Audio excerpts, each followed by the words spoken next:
At DSW, we ask the important questions, like, what shoes are you going to wear? Whether you're prepping for wedding season, festival season, or just planning the ultimate vacay, the right shoes can make or break an RSVP. So own the moment. You've got big plans, and we've got just the shoes, at the perfect price, of course. Get ready to get ready with Designer Shoe Warehouse. Head to your DSW store or dsw.com today, and let us surprise you. If you want your kids to get good grades, this episode is for you. We end season 2 with a bang of an episode, finishing off our conversation about preventing anxiety in our kids. We tackle the toxicity of our achievement culture. It's so normalized, it's invisible to us. And one listener asks, how can she develop a strong work ethic in her 8-year-old twins? And Lynn has a must-hear answer for kids of any age. Why is skill building more important than outcomes? Welcome to Season 8 of Flusterclux with Lynn Lyons, where we talk about managing worry, anxiety, and all the other emotions too. I'm Lynn Lyons. I'm an anxiety expert, author, speaker, and mom. I've been a therapist for 35 years, and I'm still in the trenches with families, helping them navigate daily struggles and big problems. Parenting can be a flusterclux, but we tackle the serious stuff without being too serious. I'm Robin. I'm Lynn's sister-in-law and co-host, and I'm here to ask your questions. And I'm Ed, the producer of Flusterclux. And my brother. And my husband. Anxiety is a family problem with a family solution. Okay, Lynn, I have a listener question from a listener who has been following this series we've done on preventative strategies that we're calling the anxiety vaccine. Mm-hmm. So here's what she says. I've listened to the anxiety vaccine episode a few times, and my question is this. How do we find the balance of having expectations for our kids to be good humans in the future, but not create anxiety around high performance?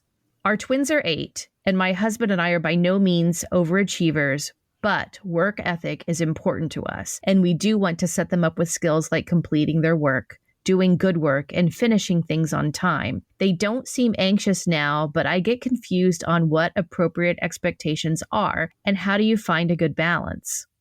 All right. So I love this question for a few reasons. One is because this is something that I'm hearing a lot of people talk about all the time, sort of what's the difference between pushing our kids versus having appropriate expectations?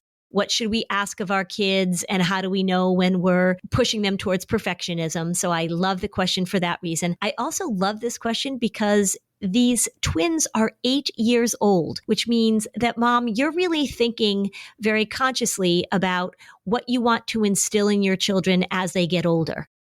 I always say this, it's never too late, but the earlier the better. You've got some time to help them figure this out because they're 8 and there's a lot of learning and a lot of growing that's ahead of them. You're still actively parenting them in a way that maybe you're not able to do so much with your 16-year-old or your 17-year-old or your 22-year-old. Think about the skills that you want to develop in your children, not the outcome, but the skills. Because what happens in this achievement culture that we live in is that we are really judging our kids and judging other people's kids by outcome.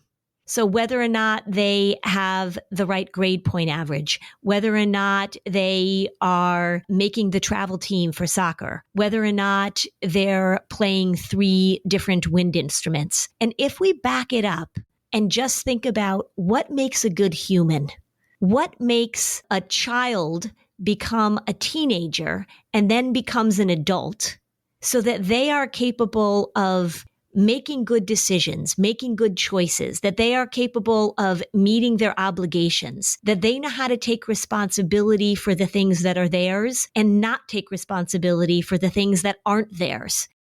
How do you teach a child how to get along with other people in a way that is supportive and also in a way in which they can accept support? So if we look at all those things, and when you talk about work ethic, and when we break that down, work ethic means to me that you meet your obligations, you do what you said you were going to do, but we also leave some room for the fact that sometimes we can't.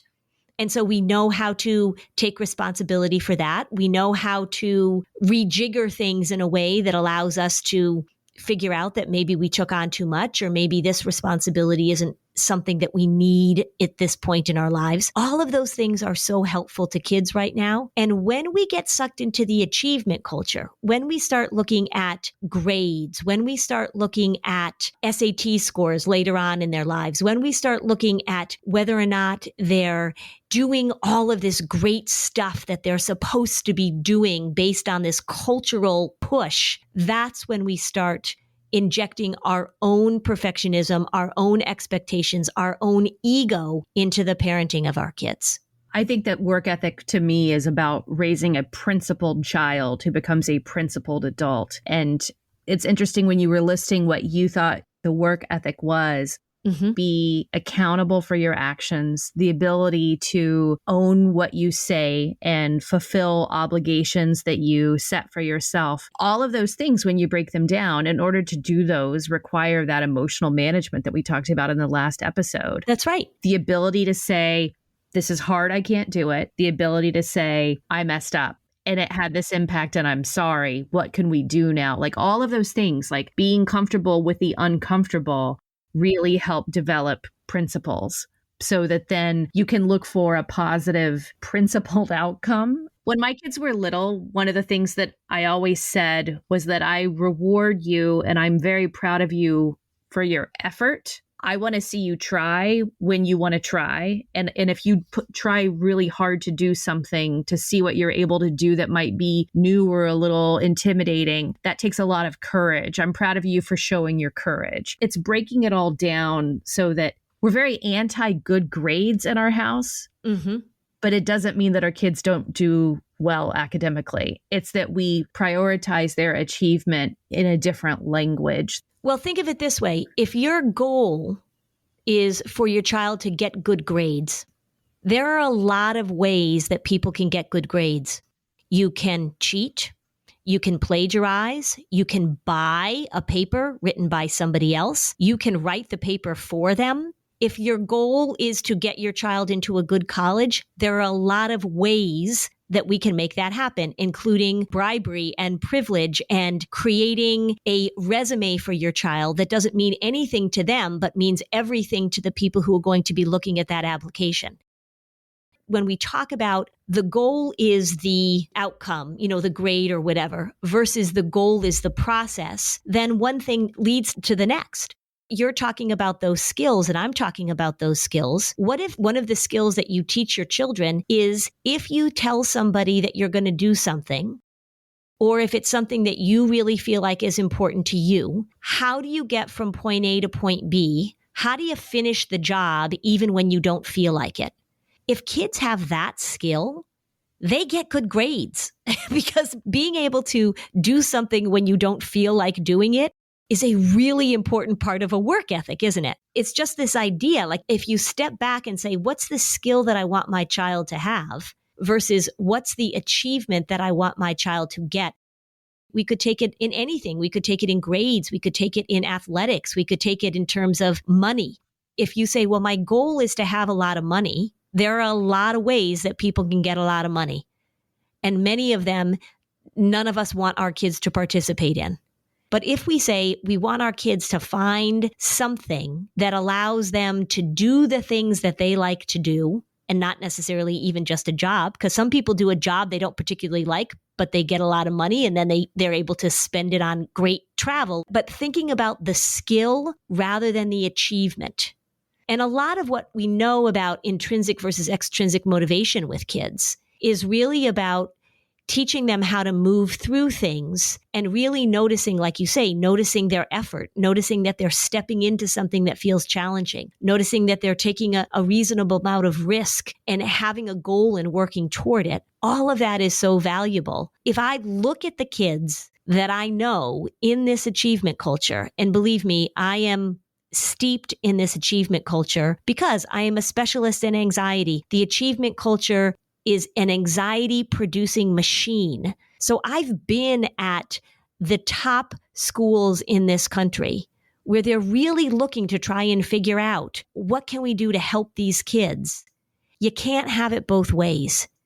You can't steep a child in this idea of achievement is based on the outcome that you get, that is something that we measure, something that puts you on the top of the class, that you get into the best school, that you make the most money, that you fill in the blank. We can't have that culture and expect that our kids are not going to suffer and pay a price for it.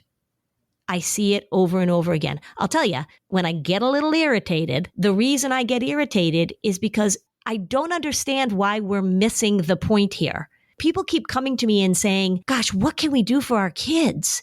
What's going on? What's happening? I go to these schools where the tuition is unbelievable, and they've got a lot of great things going on in those schools. Don't get me wrong. They're very concerned, rightfully so, with the incredible focus on achievement, such that kids are suffering with no sleep. They're suffering with anxiety. They're suffering with depression. They're literally pulling their hair out. You have to step back and say, what are the skills that we want to show our children that will lead them to wonderful places? But the wonderful place may not be the school that you have in mind. When I hear this question from this mom who's got these 8-year-olds, and she's really thinking and saying, what are the skills that I want to teach my little kids?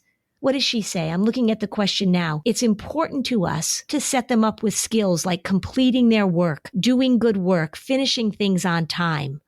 Those are all really positive skills. And those can be separate from saying, I want them to make sure that they get into this college, or they get all A's, or they make this team, or they represent me in a way that shows how achieved our family is. Because those broken down are completing their work requires the ability to concentrate. Mm-hmm. Finishing things on time is about time management. Right. You're always about building skills and breaking all of this down into what these small skills are. That's actually the best foundation you can do. Well, and it's like you said, that the skill of emotional management and the ability to tolerate when things don't go the way you want them to go, the ability to handle disappointment. We've talked about that so many times. We're going to talk about Mr. Rogers. He has a great quote where he says, the most important learning is the ability to accept and expect mistakes and deal with the disappointment they bring. Like, wouldn't you want your child to have that skill?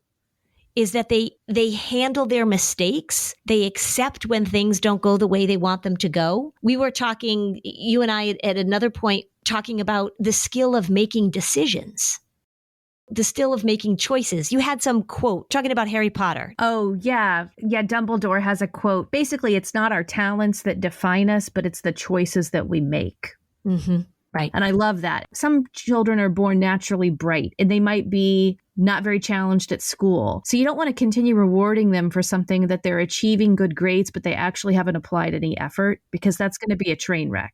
Right. The other thing that you could probably elaborate on, because in my limited experience, I know this, is that at 8, children simply aren't done yet. Right. So they don't know how to do all these things. You have to model it for them. So if you're saying, okay, so this is an 8-year-old and we really want to teach them how to get their work done on time. Okay, that means you have to show them how that's done. Maybe you use a timer. They don't even know how to tell time yet. Maybe there are all these things that you do. So when you're thinking about what kids need to learn, you've got to recognize that you have to teach it, of course. And at 8, they don't know how to do very much yet. They're still really in the process of learning them. If you think about one of the things I just mentioned a few moments ago about making choices and making decisions. Somebody just emailed me recently and said they want to talk to me because they feel like their anxiety is pretty good, except they have a horrible time making decisions. And they're wondering, how are they going to teach their child to make good decisions when they can't do them themselves? The ability to choose. What somebody said to me once, I mean, I have all these pearls of wisdom that I get from people that I've learned from, is that when you choose one thing, it means you're giving up something else. In order to get a job done, it means you can't do something else while you're doing that job. In order to get something done on time, it means you have to sacrifice that other activity for a little while in order to focus on the activity that has a time limit. There are all these skills that we just have all these opportunities to teach. What I truly see all the time is that when you focus on achievement as the end goal, as the thing that your child can do, the thing that you take the most pride in is the achievement. You are trying to skip over, oftentimes, a lot of the important steps that a child needs to take that leads them to that achievement. And I do think in the achievement culture, we want to help them jump over all those steps and just get them to the end. How do we get to that place without teaching all those steps along the way? Well, it's tax season. Oh, this is one of those times when you're really looking at the big picture of your finances. You're seeing where your money's going, figuring out what your tax refund is going to be. The goal is to make progress with your money, not just look back and wonder where it all went. Simplify your finances with Monarch. Monarch is the all-in-one personal finance tool designed to make your life easier. It brings your entire financial life, budgeting, accounts and investments, net worth, and future planning together in one dashboard on your phone or laptop. Feel aware and in control of your finances this tax season and get 50% off your Monarch subscription with code FLUSTER. Monarch gives you a complete picture. So when I'm using Monarch to see where my money is going, I can see what my budget is. I can see what debt I have. I'm paying attention to savings goals. The goal is to not feel badly when you look at your budget and your money progress. We want to make progress, not feel regret. Instead of tracking expenses and feeling bad about your spending, wouldn't you rather feel good? Wouldn't you rather feel like you're hitting those real milestones, that you're actually doing something for your own future? Unlike most other personal finance apps, Monarch is built to make you proactive, not just reactive. Achieve your financial goals for good with Monarch, the all-in-one tool that makes money management simple. Use code FLUSTER at monarch.com for half off your first year. That's 50% off at monarch.com, code FLUSTER. I have been a user of Masterclass for many, many years now. And one of the things I love is that when I go and look at the website, there's some new classes that just immediately grab my attention. I can't wait to watch them. Anna Lemke, who's amazing, has this great new class on dopamine called Take Your Brain Back. She is an incredibly knowledgeable person, a great writer, a great speaker. You will learn so much about how your brain works and how dopamine gets in the way. And there's a new class. I haven't even watched it yet. It's brand new. It's with Cal Newport. It's about rebuilding your focus and reclaiming your time. Okay, yeah, I need to rebuild my focus. I've been noticing that recently. There is something for everybody here, and it really is just so fabulous to learn how people do things well. With Masterclass, you learn from the best to become your best. They have plans starting at $10 a month, billed annually. You get unlimited access to over 200 classes taught by the world's best, the best business leaders, writers, chefs, and more. You can listen to them while you're commuting. You can listen to them while you're out walking, like I often do. Wherever you are, on your phone, your laptop, even your TV, Masterclass goes with you. There's no risk. Every membership comes with a 30-day money-back guarantee. I'm headed out on a trip soon. I'm going to be on an airplane for a long time. I'm going to download the classes that I want to watch offline so that I can make the most of sitting on an airplane. Right now, our listeners get an additional 15% off any annual membership at masterclass.com/fluster. That's 15% off at masterclass.com/fluster. masterclass.com/fluster. I've been paying so much more attention to the products that I use on my skin lately. It's probably because I'm getting older, and also it's the winter here in New Hampshire. So boy, if you're going to look wrinkly, you're going to look wrinkly in New Hampshire in the winter. I've been so enjoying the Osea products. I love the anti-aging Osea Dream Night Cream. I mean, like slathering it on my face. But I'll tell you, the Osea's Undario Algae Body Oil, it's one of their bestsellers for a reason. It was a 2025 Allure Best of Beauty winner. It feels so good. I put it on right out of the shower. My skin is just a little bit wet. I didn't used to use body oil when I was younger, but I'll tell you now, it feels fantastic. I put it on,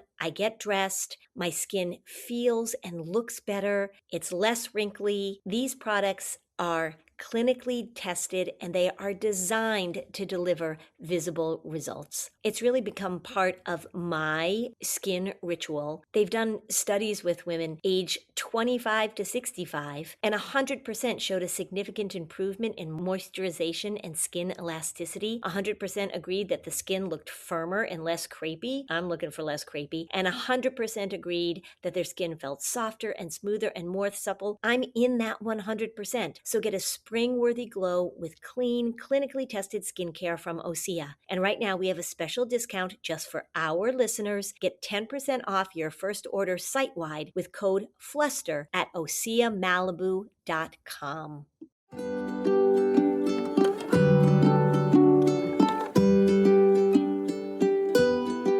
Okay, we're back. We just had report cards at our house. Mm-hmm. You know, I don't know if what I do is that different from other parents, but I feel like as I try and incorporate so much that you've taught me, I actually don't even look at the grades. I look at the teacher's comments, and I always pull out, I'm so proud of you that your teacher thinks you're working really hard. I'm so proud of you that your teacher said you improved here and here. And I'm so proud of you that your teacher thinks you're a polite student.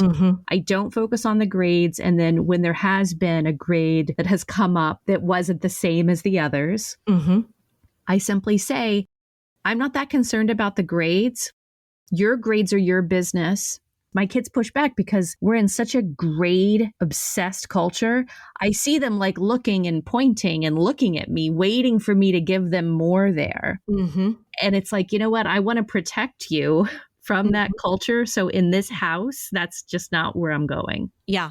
Say at one point, one of your kids says like, I had a B or I had a C, whatever. And did you see it went up to an A? You can say, oh, that's great. Explain to me how you did that. You're looking at the grades and you're seeing these comments about your children that make you feel so proud. What if you had a report card that was all A's and the comments were like, he doesn't really get along well with other children, but it doesn't really bother him. Or she seems to be very proud in her own success, yet I don't see her being very empathic with other children that are less talented, right? I mean, would you be like, well, at least you got an A?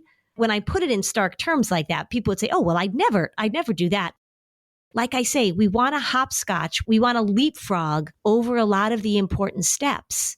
We want to get in there and make sure that everything goes perfectly or that the expectations that our kids are meeting are expectations, and we lose track of the skills.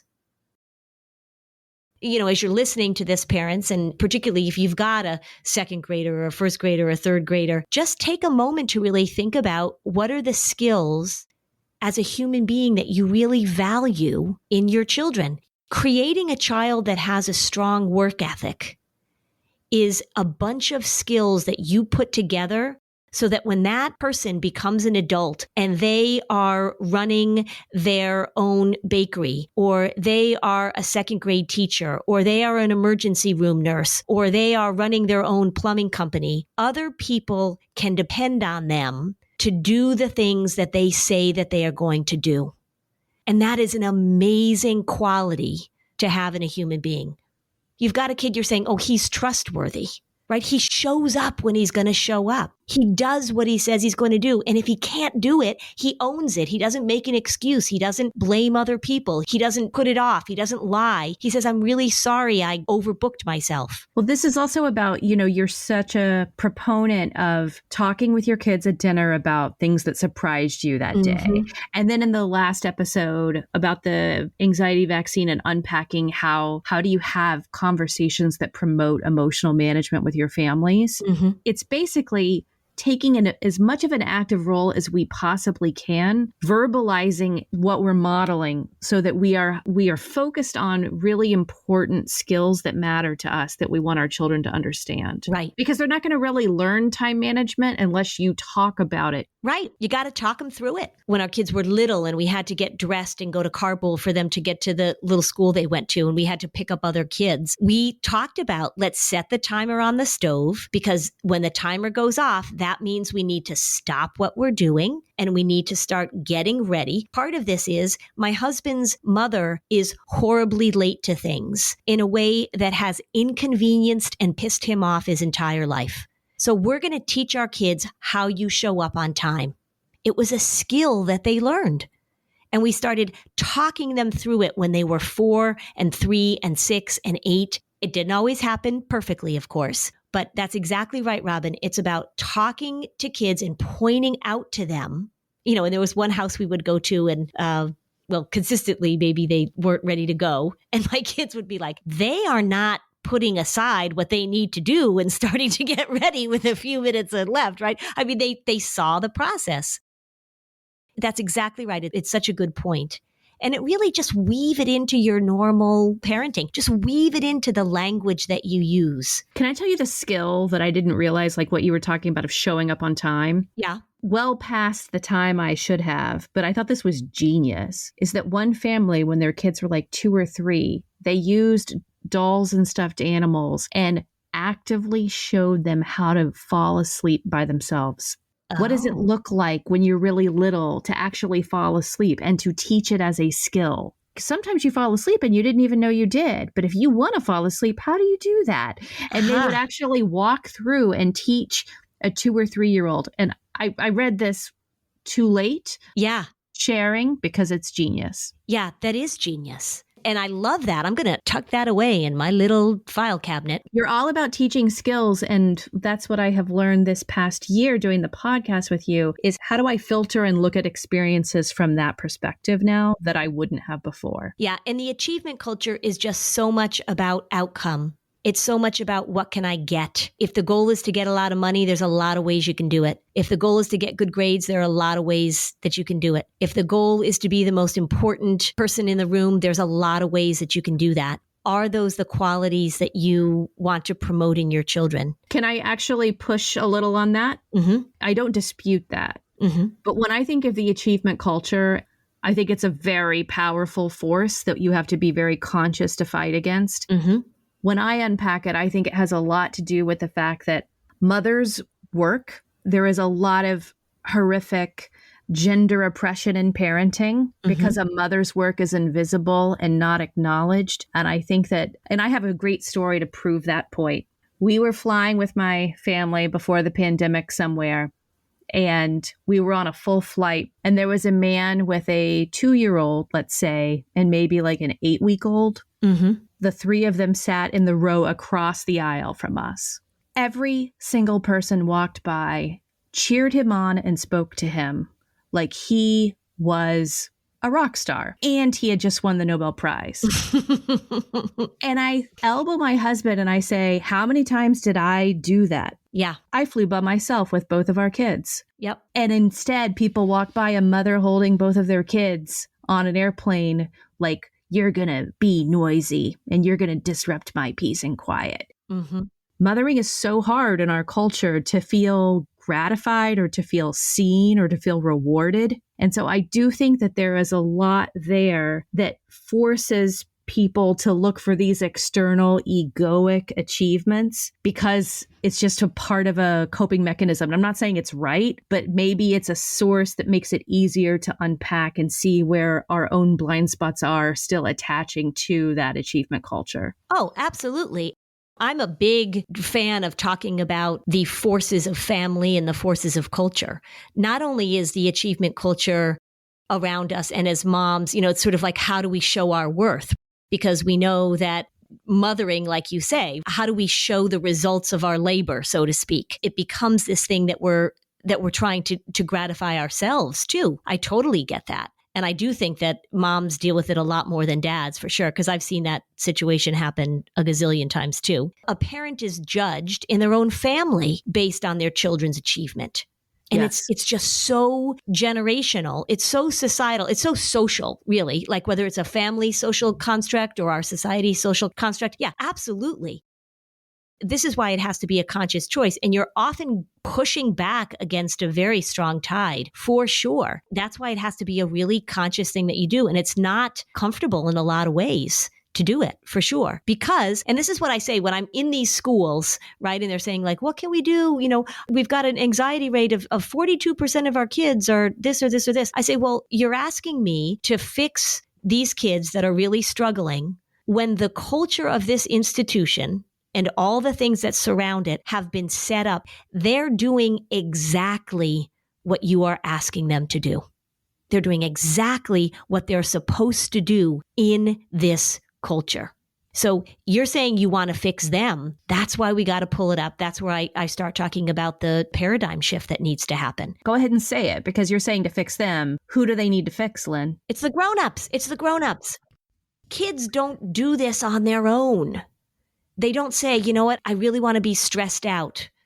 I really want to push myself to the point where I'm not getting enough sleep, or I really want to earn your love by getting all A's. They don't decide that on their own. We do that. Our culture has done that in so many ways. When we're talking about anxiety in this culture, and also let me just make it clear, I'm talking about anxiety that is based on this idea of achievement.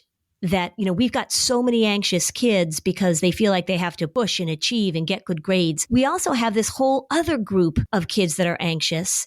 If you're in a family where you don't have enough food, if you're in a family where you are trying to keep a roof over your head, if you're in a family that's been dealing with systemic racism, or you're not sure exactly what is around the corner for you in so many different ways because of what's going on in our world right now, that is a whole other level of anxiety that we have to address and deal with. So it really becomes this dichotomous thing in a lot of ways, that we can look at what kids on one end of the scale with this achievement, how they are reacting and how they are responding and how their mental health is really in the crapper for a lot of these achievement-oriented kids. And then on the other spectrum, when we look at the impact of the anxiety of being able to live safely, the impact of that on kids' mental health. And the intersectionality of the kids' burden with anxiety from both ends of the spectrum. Right. There are a lot of skills that we get to teach that are really enjoyable and wonderful to teach. These are different than the sad and horrible skills we have to teach to kids whose anxiety is based on trauma, whose anxiety is based on a lack of safety and a lack of security in their lives. I did a huge clean out of my closet a few months ago. I just want to focus on pieces that I'm going to wear that are of high quality that I really love. For example, I just got the Mongolian cashmere beanie and matching gloves from Quince. Quince makes high quality wardrobe staples, and I want premium fabrics. I want organic cotton. I want Mongolian cashmere. I want also to use companies like Quince that work directly with safe, ethical factories. They cut out the middlemen. So you're not paying for brand markup or fancy retail stores. You're just paying for quality clothing. Quince is consistently rated 4.5 to 5 stars by their thousands of customers, real people wearing these pieces every day and actually loving them, like me. So stop waiting to build the wardrobe you actually want. You don't need a closet full of options. Get rid of the stuff that's not good quality that you don't wear, and spend your money smartly and ethically to fill your closet full of beautiful, high quality pieces. Right now, go to quince.com/fluster for free shipping and 365-day returns. That's a full year to wear it and love it. And you will. Now available in Canada, too. Don't keep settling for clothes that don't last. Go to quince.com/fluster for free shipping and 365-day returns. Quince.com/fluster. We're leaving today and entering a world of Mickey Mouse waving, princess meeting and greeting, lightsaber clashing, the Twilight Zone Tower of Terror dropping, Banshee flying, Space Mountain launching, galaxy rewinding. What's the point with galaxy rewinding? Fireworks igniting. World of other worlds. For whatever you love. Infinite worlds await at the most magical place on Earth. Walt Disney World Resort.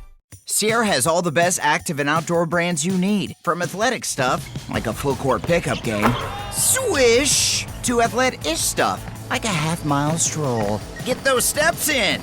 And for morning hikes up the mountain trail, good pace. To nighttime ghost stories from the camping chair. What a twist. Whatever level of active, Sierra loves it all. Head to Sierra or Sierra.com for the brands you want at the prices that let you do it all. From athletic to athletic-ish, Sierra's got it.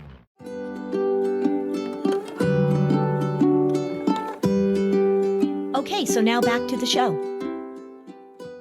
As we talk about that family's question, it really hits the point home that emotional management from the parent, it's just the foundation for really keeping the family healthy.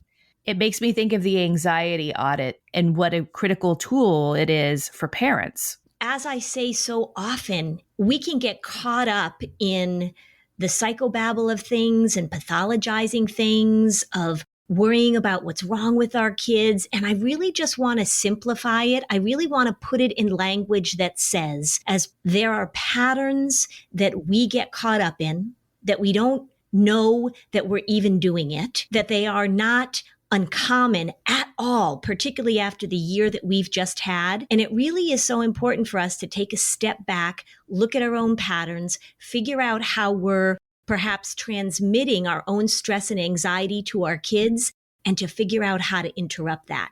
That's what the anxiety audit is about.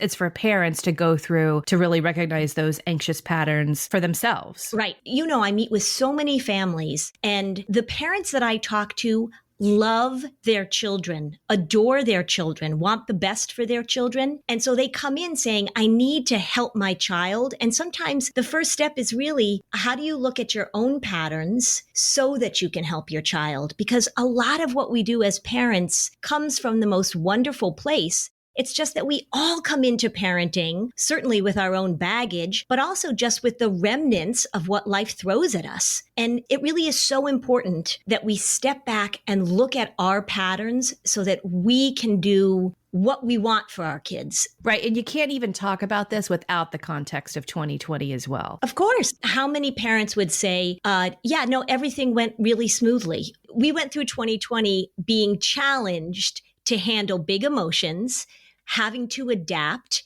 feeling overwhelmed, sometimes even feeling panicky.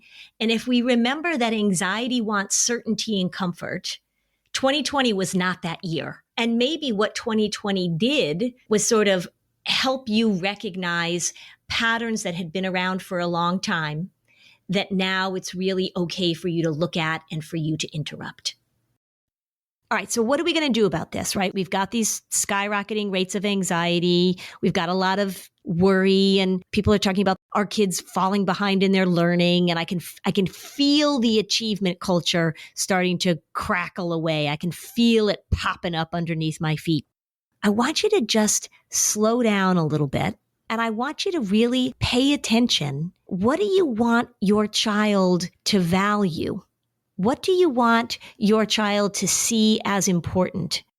Do you want them to see relationships as important? Do you want to see the work ethic of keeping your word, of showing up on time, of being responsible? Do you want your kids to be able to manage things when they don't go their way? Do you want kids to be able to get things done, because you have to get things done even when they don't feel like it? Help them work through those sticky times.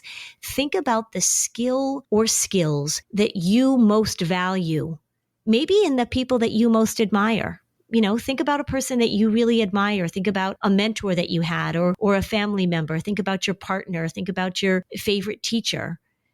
What do you want your child to absorb from you? And how are you going to show your kids not only how to do it, but the fact that you value it more than an A? Look, if they get an A, that's great.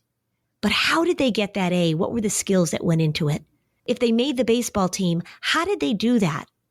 If they happen to be the biggest kid in the class and they're athletically talented, well, okay, they stepped up. How did they make the team? They brought their big, strong, athletic body to the tryouts. But if you've got a kid who's stepping into something, who's working at something, who's trying to figure it out, that's what I want you to talk up. That's what I want you to recognize. Break it down, the skills you want your kids to have. That's a wonderful achievement, and it's so much more meaningful than an A. The lowest grade I ever got in my academic career, by the way, just so you all know, was in Psychology 101. No way. Yeah. The skill I did have, I had learned it, was that you show up to class all the time and you do your work and you stay up all night if you have to, right? I was one of those. I know this culture well, by the way. The skill I didn't have was being able to disseminate information from people that wasn't really accurate. My roommates told me that you didn't have to go to a big lecture class because all the stuff that was going to be on the exams was in the textbook. Now, this was a new idea to me. I didn't realize that you were allowed to skip class. I thought it was kind of interesting to try out. So I did. And guess what? All the information on the exam wasn't what was in the textbook. It was what the teacher talked about at the lecture. So I didn't do very well in the class. I learned the lesson. So what's the skill? Now I have learned to check my sources. I don't even think my parents looked at my grades in college. Did your parents look at your grades in college? I think I admitted this on another podcast. Yeah. So when I was in 6th grade, I started forging my mom's signature on all of my tests. Yeah. So it was always the same signature. And my mom's parenting here, I think, really benefited me. But truthfully, she did this by accident. Yeah. She wasn't consciously thinking of like, I'm going to promote academic achievement and independence in my daughter. She wasn't thinking that way at all. However, what I took from it was my schoolwork was my business. I was doing it for me. And I wasn't doing it for that moment where you're like, you're wanting someone to pat you on the head. Right. I think there are so many parents who are hearing this. The achievement culture is really ingrained in them. And it truly is. I mean, that's why we're calling it the achievement culture, not saying like it's the achievement hanging around when it feels like it. It's so incredibly powerful and it's really hard to let go of. And this is where that all or nothing thinking comes in, that when I talk to people about the achievement culture, parents will come back at me and say, okay, so it's fine if my kids get all D's and F's? Like, you don't care if they fail out of school? Nope, that's not what I'm saying at all. I'm saying, what are the skills that your child needs to do well in life? And how are we going to allow them to learn how to do that? And that includes relationships and emotional management and showing up on time and making sure that if you are doing a job for somebody else, you do quality work and. But it's this real all or nothing thinking sometimes that parents come back at me with. It also means if your kid's getting all D's or F's, do they know the skill of knowing how to ask for help? Right. It's not about throwing them into the deep end and hope they know how to swim. It's about saying, what am I paying attention to? What do my children not know how to do and how do I teach it? The other thing is, up here in New England, when you're paying over $50,000 a year for these private schools, there becomes this consumer demand aspect too. I'm spending this money with the expectation that my child is going to get into the following Ivy League schools. It's a tough culture to go up. People are not going to want to be casual about their child's academic outcomes when they have invested so much money in it. Oh, I know. Yes, you do. Yeah, it's a fine line I walk. But you know what? Let me say this. When I go into the pinnacle of the achievement culture, what I have found, particularly in the last few years, is that teachers, parents, administrators, the reason that they're having me in is because they are sincerely trying to figure this out. And I'm sure that there are some parents that listen to me and are sort of like, yeah, whatever. But for the most part, the feedback that I get from parents and from schools is that there really is a sincere and very genuine desire to try and figure this out. It's just really, really hard because you gotta let go of something in order to get something else. And it's that trapeze analogy, right? You're on the trapeze and you're like, I hate this trapeze. And somebody throws the other trapeze towards you. And, in therapy, I use this metaphor a lot. Okay, this trapeze is going to be better for you. I need you to let go of the one you got and grab onto the one I'm sending you. And that is really, really hard. So I get that. And I have a lot of empathy for that. It's just powerful. There's my empathy. And then also what hangs out with my empathy is just sort of this irritation I get sometimes that says like, we can't keep doing this. And people saying like, we don't understand. Look, it's not that complicated. So it's a process. I get it. I just keep banging my little drum, going on my little rants, showing up, talky, as my family says.